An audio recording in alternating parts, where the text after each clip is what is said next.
गुरुर्ब्रह्मा गुरुर्विष्णु गुरुर्देवो महेश्वरः गुरुः साक्षात् परब्रह्मा तस्मै श्री गुरवे नमः।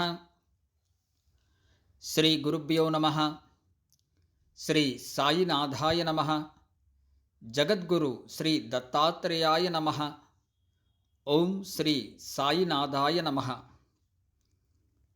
శ్రీ సాయి సచ్చరిత్రము 32వ అధ్యాయము. అన్వేషణము, గోఖలే గారి భార్య, ఉపవాసము, బాబా సర్కారు. ఈ అధ్యాయములో హేమాడ్ పంత్ 2 విషయములను వర్ణించును. ఒకటి, బాబా తన గురువును అడవిలో ఎట్లు కలిసెను, వారి ద్వారా దైవమును ఎట్లు కనుగొనెను. 2, గోఖలే వారి భార్య 3 రోజులు ఉపవసింప నిశ్చయించుకొనగా ఆమెచే బాబా ఎట్లు ఉపవాస దీక్ష మాన్పించెను. ప్రారంభమున హేమాడ్ పంత్ సంసారమును అశ్వత్థ వృక్షముతో పోల్చుచు గీతలో చెప్పిన ప్రకారము దాని వ్రేళ్ళు పైన, కొమ్మలు క్రింద గలవలెను. దాని కొమ్మలు క్రింది వైపు మీది వైపు కూడా వ్యాపించియున్నవి. అవి గుణములచే పోషింపబడుచున్నవి. దాని అంకురములు ఇంద్రియ విషయములు. దాని వ్రేళ్ళు కర్మను చేయించుచు మానవ ప్రపంచము వరకు వ్యాపించియున్నవి. దాని స్వరూపము గాని, దాని ఆధారము గాని, దాని అద్యంతములు గాని ఈ లోకమున తెలియరావు. వైరాగ్యమును పదునైన కత్తితో ఈ బలమైన వ్రేళ్ళుగల అశ్వత్థ వృక్షమును నరికి ఏ అతీత మార్గం అనుసరించి తిరిగి జన్మ లేదో అట్టి దానిని అనుసరించవలెను. అట్టి దారియందు నడుచుటకు దారి చూపు మంచి గురువు సహాయము మిక్కిలి అవసరము. అతడెంత పండితుడు అయినప్పటికీ, వేదాంగములను బాగుగా చదివినప్పటికీ తన గమ్యస్థానమునకు సురక్షితముగా పోలేడు. మార్గదర్శియే ఉండి సహాయపడి సరి అయిన దారి చూపినచో మార్గములో ఉన్న గోతుల నుండి, అడవి మృగముల నుండి తప్పించుకొని సుగమముగా పయనించును. ఈ విషయములో బాబా అనుభవము బాబాయే స్వయముగా చెప్పెను. ఇది మిక్కిలి చిత్రమైనది. దీని ప్రకారము జాగ్రత్తగా నడుచుకొన్నచో నమ్మకము, భక్తి, మోక్షము ప్రాప్తించును. అన్వేషణము. ఒకానొకప్పుడు మేము నలుగురము మత గ్రంథములు చదువుచు ఆ జ్ఞానముతో బ్రహ్మము నైజము గురించి తర్కించ మొదలెడితిమి.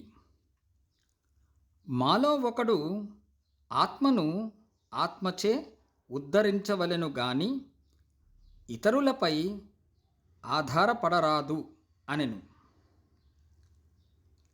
అందుకు రెండవవాడు, మనస్సును స్వాధీనమునందుంచుకున్నవాడే ధన్యుడనియు, మనము ఆలోచనల నుండి, భావముల నుండి ముక్తులమైనచో మనకంటే వేరైనది ఈ ప్రపంచములో మరి ఏదియూ లేదని చెప్పెను. మూడవవాడు దృశ్య ప్రపంచము సదా పరిణామశీలమైనదనియు నిరాకారమే శాశ్వతమైనదనియు కావున సత్యాసత్య విచక్షణ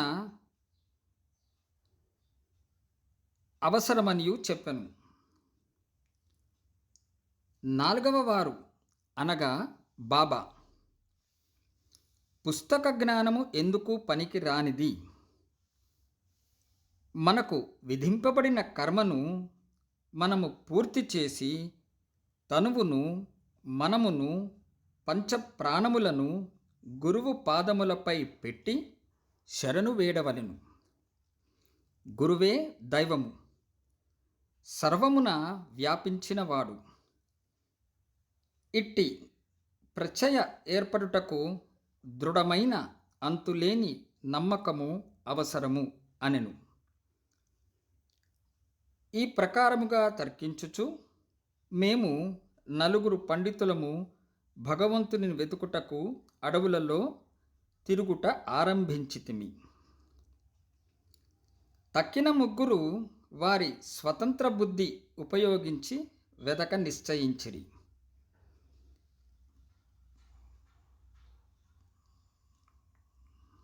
దారిలో ఒక వర్తకుడు అనగా బంజారా మమ్ములను కలిసి, ఇప్పుడు చాలా ఎండగా ఉన్నది, ఎంత దూరము పోవుచున్నారు, ఎక్కడికి పోవుచున్నారు అని అడిగెను. అడవులు వెతుకుటకు అని మేము జవాబు ఇచ్చితిమి. ఏమి వెతుకుటకు పూనుకుంటిరని అతడు తిరిగి అడిగెను. ఏదో సందిగ్ధమైన యుక్తి జవాబు ఇచ్చితిమి. జయరహితముగా మేము తిరుగుట చూచి అతడు కనికరించి ఇట్లనెను, అడవుల సంగతి పూర్తిగా తెలియకుండా మీ ఇష్టము వచ్చినట్లు తిరగరాదు. అడవులలో సంచరింపదలచినచో మీ వెంట ఒక మార్గదర్శి ఉండియే తీరవలెను. అనవసరముగా ఈ ఎండవేళప్పుడు ప్రయాస పడుదురు ఎందుకు? మీ రహస్య అన్వేషణము నాకు చెప్పనక్కర్లేదు. అయినను మీరు కూర్చుండి భోజనము చేసి నీళ్లు త్రాగి కొంత విశ్రాంతి తీసుకొని పిమ్మట పోవచ్చును. ఓపికతో ఉండుడు అని అనెను. అతడంత మృదువుగా మాట్లాడినను వానిని నిరాకరించి నడవసాగితిమి. మాకన్ని సంగతులు తెలియునని, కాన ఇతరుల సహాయము అక్కరలేదని అనుకుంటిమి. అడవులు పెద్దవి, మార్గములు లేనివి, చెట్లు దగ్గరగాను ఎత్తుగాను ఉండుటచే సూర్యరశ్మి లోపల ప్రవేశింపకుండెను. కనుక దారి తప్పి అటు ఇటు చాలాసేపు తిరిగితిమి. తుట్టతుదకు ఎక్కడ నుండి బయలుదేరితిమో అక్కడికే అదృష్టవశాత్తు తిరిగి వచ్చితిమి. బంజారా తిరిగి కలుసుకొని ఇట్లనెను, మీ తెలివితేటలపై ఆధారపడి మీరు దారి తప్పితిరి. చిన్నదానికి కానీ పెద్దదానికి కానీ సరి అయిన మార్గము చూపుటకు ఒక మార్గదర్శి ఉండియే తీరవలెను. ఉత్త కడుపుతో ఏ అన్వేషణము జయప్రదము కాదు. భగవంతుడు సంకల్పించనిదే మనకు దారిలో ఎవ్వరూ కలియరు. పెట్టిన భోజనమును వద్దనకుడు, వడ్డించిన విస్తరిని త్రోసివేయకూడదు. భోజన పదార్థములు అర్పించుట శుభ సూచకము. ఇట్లనుచు తిరిగి మమ్ములను ప్రశాంతముగా భోజనము చేయుమని బతిమాలెను. నా మిత్రులు ముగ్గురు ఈ మాటలను లక్ష్యపెట్టక భోజనము చేయకుండా ప్రయాణం సాగించిరి. వారి హఠమా విధముగా ఉండెను. నేను మాత్రము ఆకలితోనూ దాహముతోనూ ఉంటిని. బంజారా చూపిన అసామాన్య ప్రేమకు లొంగిపోతిని. మేమెంతో తెలివైన వారము అని అనుకుంటిమి, కానీ దయా దాక్షిణ్యములకు దూరమైతిమి. బంజారా చదువుకున్నవాడు కాడు, యోగ్యతలు లేనివాడు, తక్కువ జాతివాడు, కానీ వాని హృదయము ప్రేమమయము. భోజనము చేయమని మమ్ములను వేడెను. ఈ విధముగా ఫలాపేక్ష లేకుండా ఎవరైతే ఇతరులను ప్రేమించెదరో వారు నిజముగా నాగరికులని ఎంచి వాని ఆతిథ్యమును ఆమోదించుటయే జ్ఞానమునకు ప్రథమ సోపానమని అనుకుంటిని. మిక్కిలి మర్యాదతో అతడు పెట్టిన భోజనము నేను తిని, అనగా బాబా, నీళ్లు త్రాగి తిని. ఏమి ఆశ్చర్యము! వెంటనే మా గురువుగారు వచ్చి మా ఎదుట నిలిచిరి. వారు అడుగుటచే జరిగిన వృత్తాంతం అంతయు విశదపరిచితిని. అప్పుడు వారు, నాతో వచ్చుటకు ఇష్టపడదెరా? మీకు కావలసినది ఏదో నేను చూపెదను. నా యందు విశ్వాసం ఉన్న వారికే జయము కలుగును అని అనిరి. తక్కినవారు వారి మాటలకు సమ్మతింపక ఎక్కడికో పోయిరి. నేను మాత్రము వారికి గౌరవపూర్వకముగా నమస్కరించి వారి ఆజ్ఞకు లోబడితిని. అంతటా వారు నన్ను ఒక బావి వద్దకు తీసుకొని పోయిరి. నా కాళ్లను తాడుతో కట్టి నన్ను తలక్రిందులుగా ఒక చెట్టుకు కట్టి బావిలో నీళ్లకు 3 అడుగుల మీదుగా నన్ను వ్రేలాడదీసిరి. నా చేతులతో గాని నోటితో గాని నీళ్లను అందుకొనలేకుంటిని. నన్ను ఈ విధముగా వ్రేలాడగట్టి వారు ఎచ్చటికో పోయిరి. 4-5 గంటల తరువాత వారు మరల వచ్చి నన్ను బావిలో నుంచి బయటకి తీసి ఎట్లుంటివి అని అడిగిరి. ఆనందములో మునిగియుంటిని. నేను పొందిన ఆనందము నా వంటి మూర్ఖుడు ఎట్లు వర్ణించగలడు అని జవాబు ఇచ్చి తిని. దీనిని విని గురువుగారు మిక్కిలి సంతృష్టి చెందిరి. నన్ను దగ్గరకు చేరదీసి నా వీపును తమ చేతులతో తట్టి నన్ను వారి వద్ద ఉంచుకొనిరి. తల్లి పక్షి పిల్ల పక్షులను జాగ్రత్తగా చూచునట్లు నన్ను వారు కాపాడిరి. నన్ను తమ బడిలో చేర్చుకొనిరి. అది చాలా అందమైన బడి. అక్కడ నేను నా తల్లిదండ్రులను మరచితిని. నా అభిమానం అంతయు తొలగెను. నాకు సులభముగా విమోచనము కలిగెను. గురువుగారి మెడను కౌగలించుకొని వారిని తదేక దృష్టితో ఎల్లప్పుడూ చూచుచుండవలెనని అనిపించినది. వారి ప్రతిబింబము నా కనుపాపల అందు నిలువనప్పుడు నాకు కనులు లేకుండుటే మేలు అని అనిపించినది. అది అటువంటి బడి.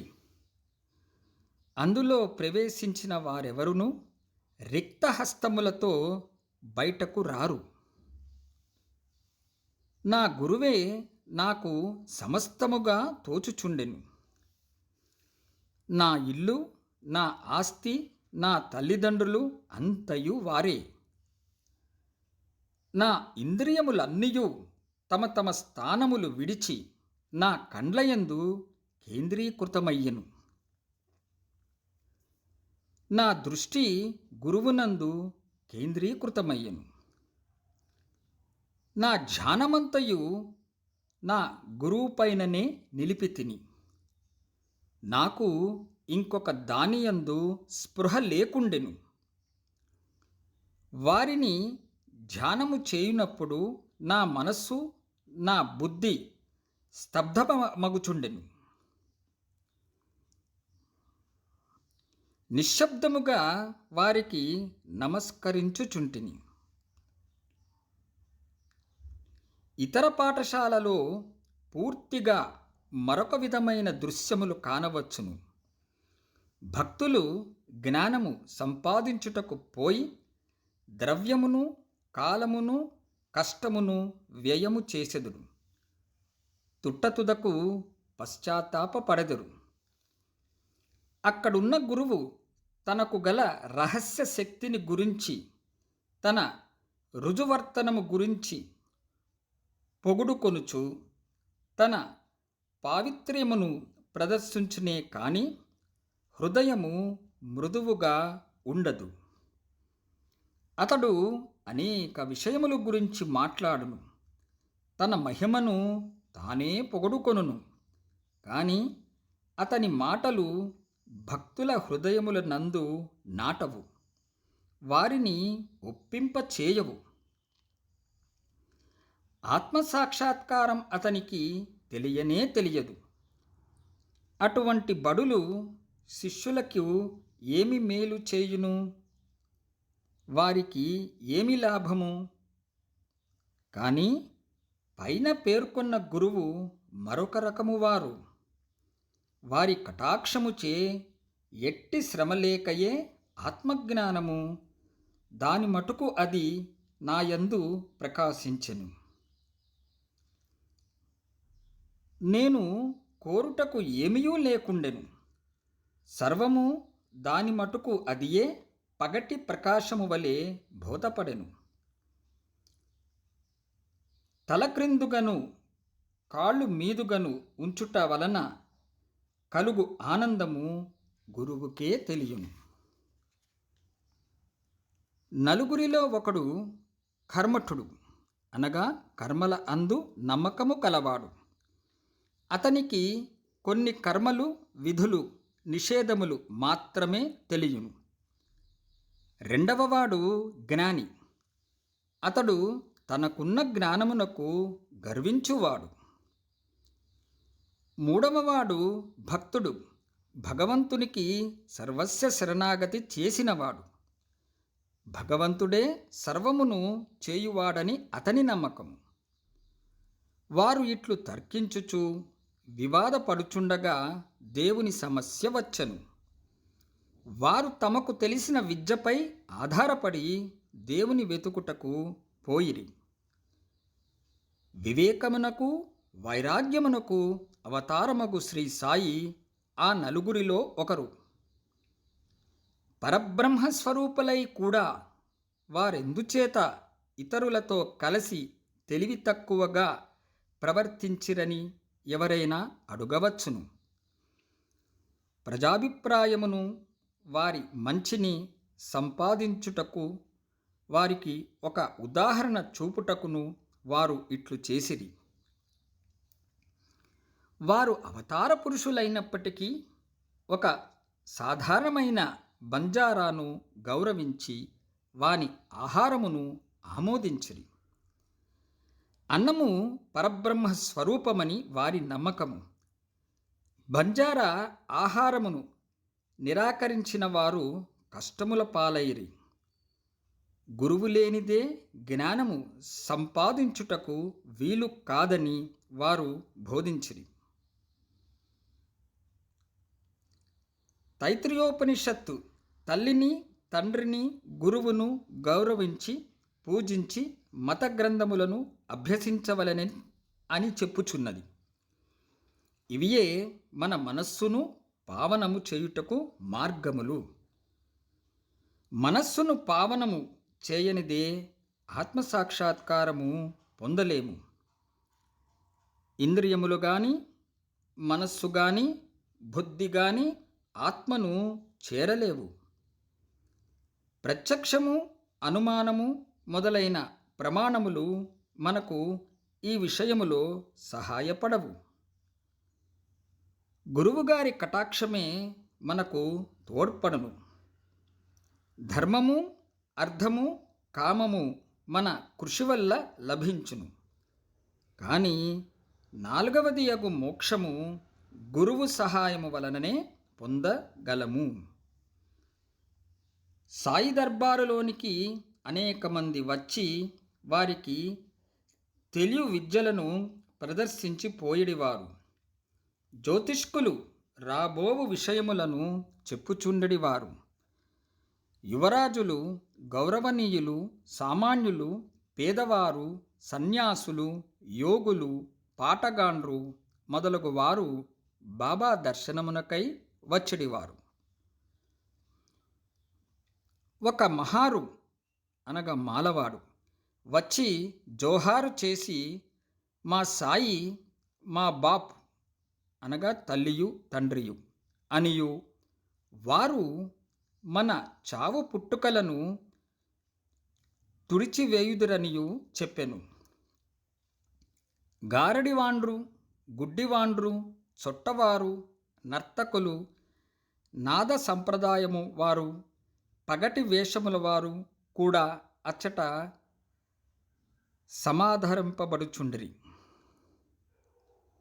తన వంతు రాగా ఆ బంజారా కూడా కాన్పించెను. తన పాత్రను ముగించెను. మనము ఇప్పుడు ఇంకొక కథను విందాము. గోఖలే గారి భార్య ఉపవాసం. బాబా ఎన్నడూ ఉపవసించలేదు. ఇతరులను కూడా ఉపవాసము చేయునిచ్చువారు కారు. ఉపవాసము చేయువాని మనస్సు స్థిమితముగా ఉండదు. అట్టివాడు పరమార్థం ఎట్లు సాధించును? ఉత్తకడుపుతో దేవుణ్ణి చూడలేము. మొట్టమొదట ఆత్మను శాంతింపచేయవలెను. కడుపులో తడి కలుగచేయు ఆహారము గాని, పౌష్టిక శక్తి గాని లేనప్పుడు భగవంతుడిని ఏ కండ్లతో చూడగలము? ఏ నాలుకతో పొగడగలము? ఏ చెవులతో వానిని వినగలము? వేయేలా మన అవయములన్నీయు వాని శక్తిని అవి సంపాదించుకున్నప్పుడు, అవి మంచి స్థితిలో ఉన్నప్పుడే మనము భక్తి మొదలగు సాధనములను ఆచరించి దేవుని చేరగలము. కాబట్టి ఉపవాసము గాని, మితిమించిన భోజనము గాని మంచిది కాదు. ఆహారములో మితి శరీరమునకు, మనస్సునకు కూడా మంచిది. గోఖలే భార్య కనిట్కర్ భార్య శ్రీమతి కాశీబాయి వద్ద ఉండి దాదా కేల్కర్కు జాబు తీసుకుని షిరిడీకి వచ్చెను. ఆమె బాబా పాదముల వద్ద 3 రోజులు ఉపవసించి కూర్చొను నిశ్చయముతో వచ్చెను. బాబా అంతకు ముందు రోజు కేల్కర్తో తన భక్తులను హోళీ పండగ నాడు ఉపవాసము చేయనీయనని చెప్పియుండెను. వారు ఉపవసించినచో బాబా తన యొక్క ఉపయోగము ఏమనెను. ఆ మరుసటి దినము ఆమె దాదా కేల్కర్తో పోయి బాబా వద్ద కూర్చుండగా, బాబా వెంటనే ఆమెతో, ఉపవాసము చేయవలసిన అవసరము ఏమి? దాదా భట్ ఇంటికి పోయి బొబ్బట్లు చేసి అతనికి, పిల్లలకు పెట్టి నీవు కూడా తినుము అని అనెను. హోళీ పండుగ వచ్చెను. దాదా కేల్కర్ భార్య బయట చేరెను. కేల్కర్ ఇంట్లో వండుటకు ఎవరూ లేకుండిరి. కావున బాబా సలహా సమయోచితముగా ఉండెను. గోఖలే గారి భార్య దాదాభట్ ఇంటికి పోయి బొబ్బట్లు చేసెను. ఆ రోజు అక్కడనే ఉండెను. ఇతరులకు కూడా పెట్టెను. తానూ తినెను. ఎంత మంచి కథ! ఎంత చక్కని నీతి! బాబా సర్కారు.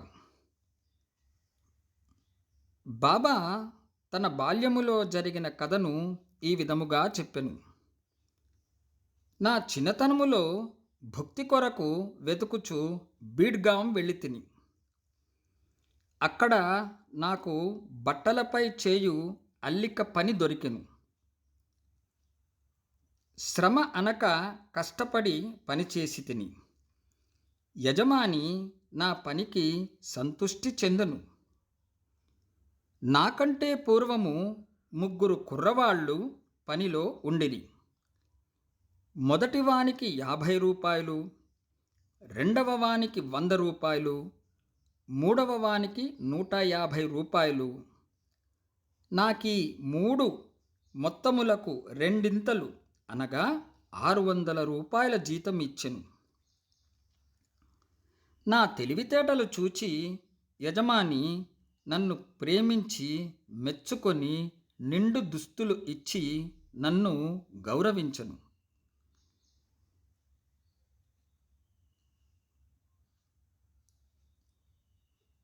వీనిని వాడకుండా అనగా తలపాగా సెల్లని జాగ్రత్తగా దాచుకుంటిని.